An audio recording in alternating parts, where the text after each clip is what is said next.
The morning Eleanor Whitcombe was cast out of her family's townhouse, London felt colder than any winter she had ever endured. A pale mist hung low above Covent Garden, wrapping the market stalls in a shroud of grey as if the city itself wished to avoid witnessing her shame. Traders setting out their goods glanced at her with the quick curiosity reserved for street mishaps. Someone else's misfortune, hardly worth slowing the day. Eleanor stood alone in her thin pelisse, clutching a carpetbag that contained everything her mother deemed not valuable enough to keep. The door had slammed behind her only minutes before, but the sound echoed in her chest like a verdict. They had not even allowed her time for tea. She tried to steady her breath as the last argument replayed with ruthless clarity. Her mother's voice, crisp as frost, had declared her a disgrace for refusing an arranged marriage that would have enriched the family. Eleanor had spoken only once, insisting she could not bind herself to a man who spoke of her as though she were a ledger entry. Yet that single act of defiance had cost her the roof above her head. "You have condemned yourself to nothing," her mother had hissed. And so she was sent into the dawn, not as a daughter but as an inconvenience removed. As the city awakened, she walked toward the carriage stand, her boots whispering against damp cobblestones. There was no destination she longed for, only the faint knowledge that a distant relation of her late father had secured her a position as companion to the Duchess Dowager of Ashford. It was not a glamorous fate, nor was it one her proud family had ever imagined for her, but it was the only path left. She boarded a modest hired carriage, settling into the rattling interior with a mixture of dread and resignation. A passing glance at her reflection in the window revealed eyes far older than her 22 years. The journey to Ashford House carried her from the noise of the city to the grand silence of the countryside. The estate loomed atop a rise, built of pale stone that matched the somber skies. Its windows glinted like watchful eyes, ancient and unblinking. Eleanor stepped down into a courtyard swept clean of leaves yet filled with a stillness that unnerved her. Servants moved with practiced precision, their expressions unreadable. She felt immediately the weight of being a stranger. Inside, the great hall swallowed her whole. Tall portraits of Hawthorne ancestors lined the walls, their painted gazes stern, their frames heavy with guilt that had dulled over centuries. Eleanor's modest figure seemed swallowed by the surrounding opulence, yet she straightened her back, intent on dishonoring neither herself nor the distant relative who had granted her this solitary chance. She was led toward the drawing-room where the Duchess Dowager awaited. The elderly woman regarded Eleanor with mild scrutiny, her posture impeccable even in age. "You are punctual," the Dowager said, as though this alone indicated character. Her voice held the soft fraying of years, but none of the warmth Eleanor had quietly hoped for. Duties were outlined briskly, reading aloud for an hour each morning, accompanying the Dowager on short walks, and assisting with correspondence. "You will be neither seen nor heard at social gatherings," she added. "Your presence is strictly functional." As Eleanor curtsied, a shadow moved at the doorway. A tall figure paused, his expression carved from restraint. The Duke of Ashford, Thomas Hawthorne, appeared younger than she expected for a man of such somber reputation. He wore his grief like a ceremonial garment, dignified, immovable, and heavy with stories never shared. Rumor had reached her ears even before arriving. The Duke had not danced in 2 years, not since the passing of his wife, Lady Margaret. His formality was legendary. His silence, even more so. Their eyes met for a fleeting second, and Eleanor felt something indefinable, perhaps curiosity, or perhaps the discomfort of being measured by a man who had every reason to ignore her entirely. He gave a brief nod, acknowledging her presence without a single word, then moved on as though unwilling to cast even a shadow of sentiment. Yet the air shifted after his exit, as though his gravity lingered. Eleanor's days soon settled into a rhythm. She attended the Dowager with diligence, ensuring letters were free of errors and the afternoon tea prepared precisely to preference. She walked through gardens that seemed sculpted for serenity, though she found little peace within them. What unsettled her most was the silent observation she occasionally felt from the upper corridors. Sometimes, while reading to the Dowager, she sensed a figure pausing just beyond sight. When she turned, the corridor remained empty. It was foolish to imagine the Duke would concern himself with her, yet something in the air suggested otherwise. Small moments revealed glimpses of household tension. Eleanor overheard staff murmurs about the Duke's increasing isolation, his refusal to attend the season, his habit of spending long hours locked in the library. They spoke of Lady Margaret in hushed tones, as though invoking a ghost. Eleanor felt empathy, not curiosity. Grief was a language she recognized, even if her own was quieter and shaped by abandonment rather than death. One afternoon, while delivering letters to the study, Eleanor found the Duke inside, sleeves rolled, brow furrowed over estate accounts. A clerk had made a significant miscalculation, one that would have cost the tenants dearly. Eleanor hesitated but gently pointed out the error. The Duke looked up sharply, surprise briefly cracking his controlled exterior. After verifying her correction, he gave a single, measured nod. "Well observed, Miss Whitcombe." The words, simple yet sincere, warmed her more than any fire. Society visitors arrived periodically, bringing the stale perfume of gossip. They assessed Eleanor with thinly veiled disdain, remarking on her plain dresses and ambiguous place within the household. One afternoon, a baroness commented loudly that some households take charity too far. Before Eleanor could retreat, the Duke appeared behind them and stated, "Miss Whitcombe performs her duties admirably. I will not hear discourtesy under my roof." The baroness paled. Eleanor's heart raced. She could not decipher whether his defense had been intentional or merely instinctual. Yet it stirred something fragile inside her, something she dared not name. As autumn edged closer, an envelope bearing a royal seal arrived. The dowager's fingers trembled slightly as she opened it. A grand reception at Carlton House was to be held within the month, and the Duke of Ashford was commanded to attend. The dowager insisted Eleanor accompany them to assist with the evening's demands. Eleanor felt her stomach tighten. To return to society, even as a silent observer, meant returning to the eyes that once declared her ruined. From the far side of the room, the Duke regarded her with a look she could not read. Curiosity, perhaps, or a warning neither of them could yet articulate. And so, with the seal of the Prince Regent glinting like a promise or a threat, Eleanor realized her quiet life at Ashford House was about to fracture in ways she could not yet fathom. The weeks leading to the Carlton House reception passed with an unease that threaded itself through every corridor of Ashford House. Eleanor felt it most keenly in the moments between duties, when silence pressed around her like a second skin. Preparations swept through the estate. Footmen polished silver until their reflections gleamed like specters, maids aired gowns still scented faintly of past seasons, and the dowager rehearsed polite greetings with the disciplined severity of a general preparing for war. Yet amid all the bustle, it was the Duke who carried the heaviest gravity, retreating deeper into his study as though bracing for an inevitable storm. Eleanor sensed his unrest, though she dared not speak of it.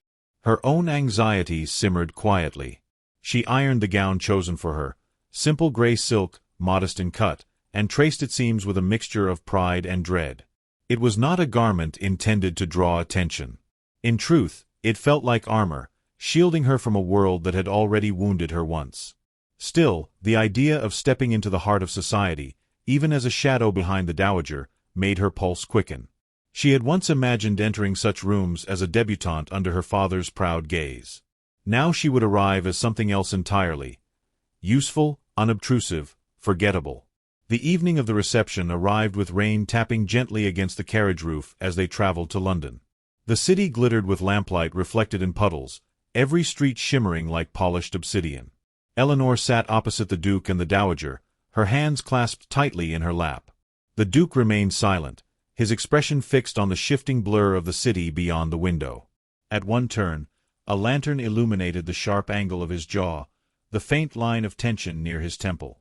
He seemed prepared for battle, though he wore no uniform. Perhaps, Eleanor thought, society was its own battlefield, one fought in whispers rather than bullets. When they arrived at Carlton House, a crush of glittering carriages lined the grand entrance. Footmen escorted guests beneath awnings while violins spilled soaring phrases into the night. Inside, chandeliers cascaded light onto marble floors polished to perfection, and the Prince Regent's colors draped the walls with regal pomp. Eleanor followed a respectful distance behind the dowager, careful to appear neither hesitant nor intrusive. Yet she felt the prickling weight of 100 speculative gazes, the same sharp curiosity she had endured the morning she'd been cast out. It clung to her like a chill. The Duke's arrival did not go unnoticed. Society parted subtly to observe him, murmuring behind fans and gloved fingers. He bowed to the Prince Regent, exchanged a few measured words, and accepted a glass of champagne he did not drink. Eleanor watched him with an unexpected ache. He looked like a man fulfilling duty rather than living. When his eyes briefly met hers across the crowd, something flickered between them, unspoken but undeniably real. He inclined his head almost imperceptibly, a gesture meant only for her. She felt its warmth like a secret flame. Eleanor tended dutifully to the dowager, guiding her through the throng and supplying names when memory faltered. Yet whispers coiled around them like smoke. She caught fragments. The companion, quite young, curious choice, and, more cuttingly, the Duke keeps unusual company these days. Eleanor lowered her gaze, focusing on her breath to keep the old wound of humiliation from reopening. She knew her place. She wished only to fulfill it quietly. But society thrived on turning shadows into spectacles. The turning point came near midnight, during a pause between dances. The dowager rested upon a settee, and Eleanor stepped aside to allow guests to greet her. A group of ladies, their jewels glittering like cold stars, passed nearby. One woman, emboldened by too much champagne, remarked with pointed clarity, "A pity the Duke of Ashford feels compelled to parade his charity tonight." Her companions tittered. "I suppose even grief grows dull eventually." Heat flooded Eleanor's cheeks. She attempted to retreat, but the dowager stiffened beside her, and before Eleanor could intervene, the Duchess's cane slipped from her weakened grasp. Eleanor bent to retrieve it, but the movement only seemed to amuse the onlookers, who exchanged mocking glances. Their sneers struck a part of her she had fought to shield. Then a voice cut through the laughter. "Madam," the Duke said, stepping forward with the unyielding precision of a drawn blade, "I trust you are not foolish enough to mistake your discourtesy for wit." The small circle froze. Eleanor's breath caught as every gaze swung toward the Duke. His expression was carved from steel, his eyes cold with a restrained fury that commanded absolute silence. "Miss Whitcombe is a valued member of this household," he continued, his voice carrying across the room with dangerous clarity. "Her dignity is not a matter for your amusement, and I will not have my late wife's memory insulted by such tasteless conjecture." A hush rippled outward. Eleanor felt her pulse thundering. His defense, though noble, had been too public, too emphatic.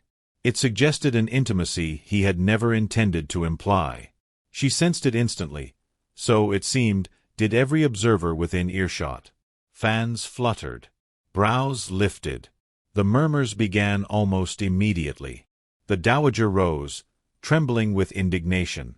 "Thomas," she whispered sharply, "you must consider the implications." But the damage was already done.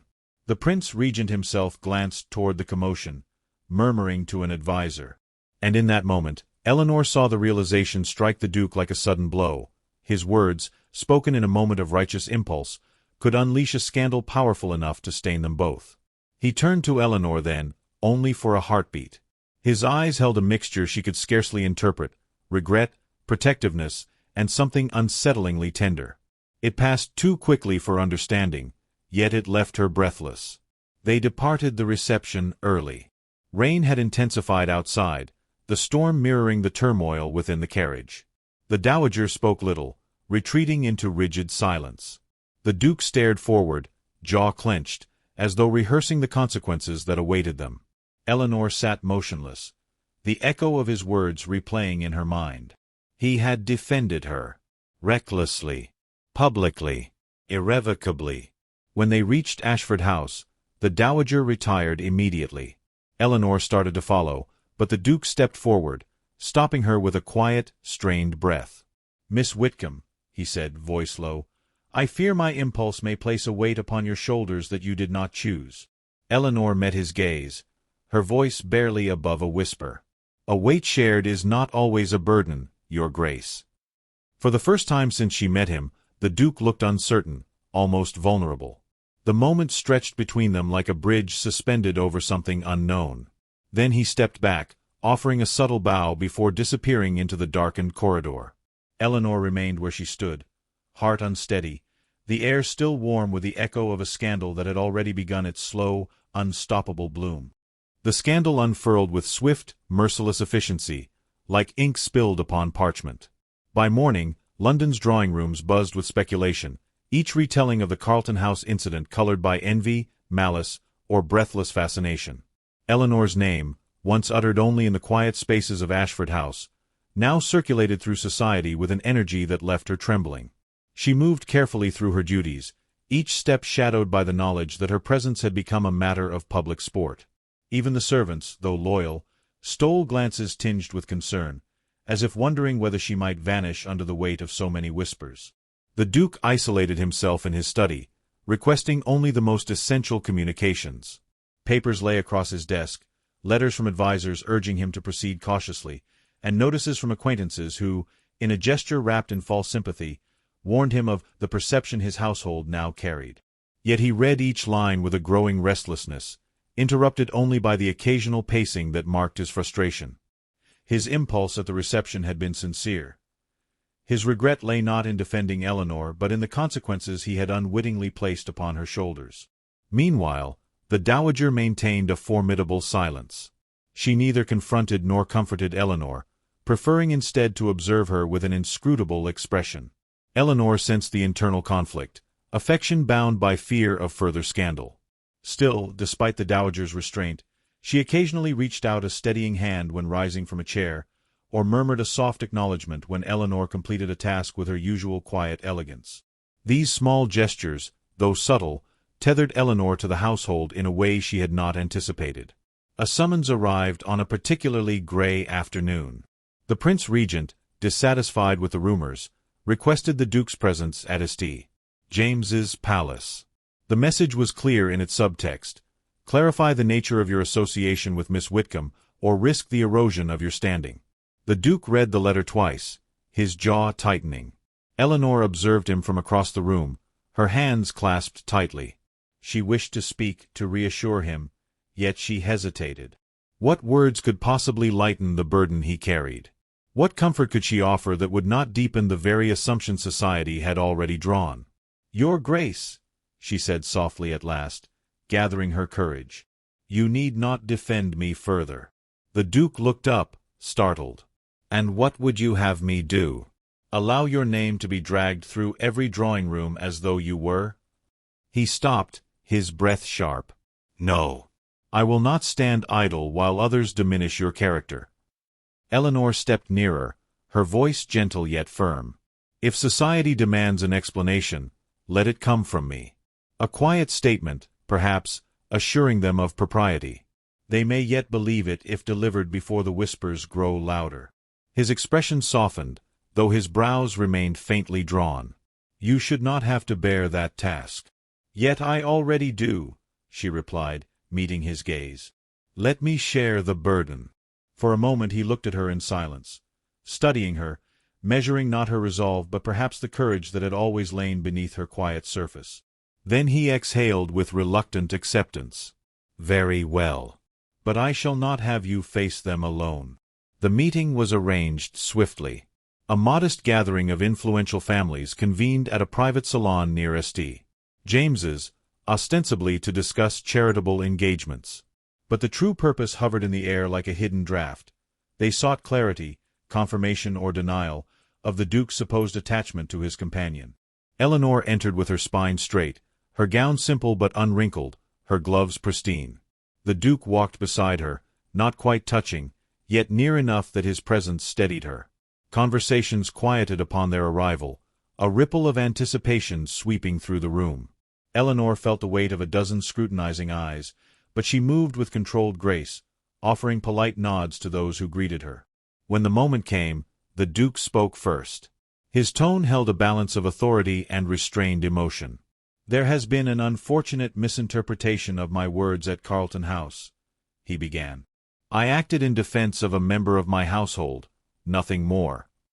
The murmurs resumed, low but eager. Eleanor stepped forward then, her voice calm but edged with unmistakable sincerity. "I am grateful for His Grace's protection. I assure you, however, that my position remains unchanged. I serve as a companion to the Dowager Duchess. Nothing improper has transpired." Some listeners nodded, accepting her statement. Others exchanged skeptical looks. One lady, known for her relentless pursuit of gossip, lifted her chin and asked, "Yet is it not unusual, Miss Whitcombe, for a young woman such as yourself to hold so dear a place in the Duke's regard?" The question was a blade, thin and precise. Eleanor felt its sharpness, but before she could respond, the Duke stepped closer, not touching, but unmistakably aligned with her. "My regard," he said evenly, "is grounded in respect, loyalty, and gratitude. If that appears unusual, then perhaps the fault lies not with Miss Whitcombe, but with a society so quick to assign scandal where there is none." His words, though measured, carried an undercurrent of intensity that silenced the room. Eleanor's breath caught. There was no mistaking the truth beneath his statement.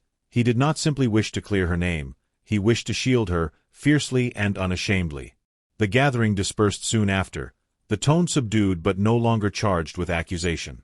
Eleanor and the Duke left quietly, stepping into a cool evening breeze that softened the tension from the salon. They walked a short distance from the carriage, pausing beneath a lamppost where the warm glow haloed the falling dusk. "You spoke with remarkable composure," the Duke said, his voice lower than the wind. "I had not expected that I could defend myself," she finished gently. "Perhaps I did not know it either." A faint, unexpected smile touched his lips. "You are stronger than you believe." Eleanor met his gaze, and in that suspended moment, the noise of the city faded.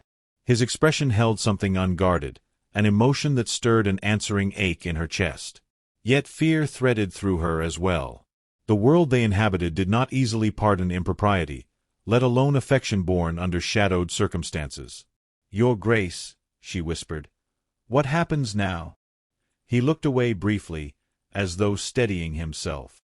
"Now," he said, turning back with a quiet resolve, "I must decide whether to continue shielding us with half-truths, or speak the entire truth and accept whatever consequences follow." "And what truth is that?" she asked, though her heart already knew. The Duke's eyes softened, the vulnerability she had glimpsed once before returning with greater clarity. "That my defense of you was not merely impulsive. That your presence has altered my household, and my heart, more than I ever intended."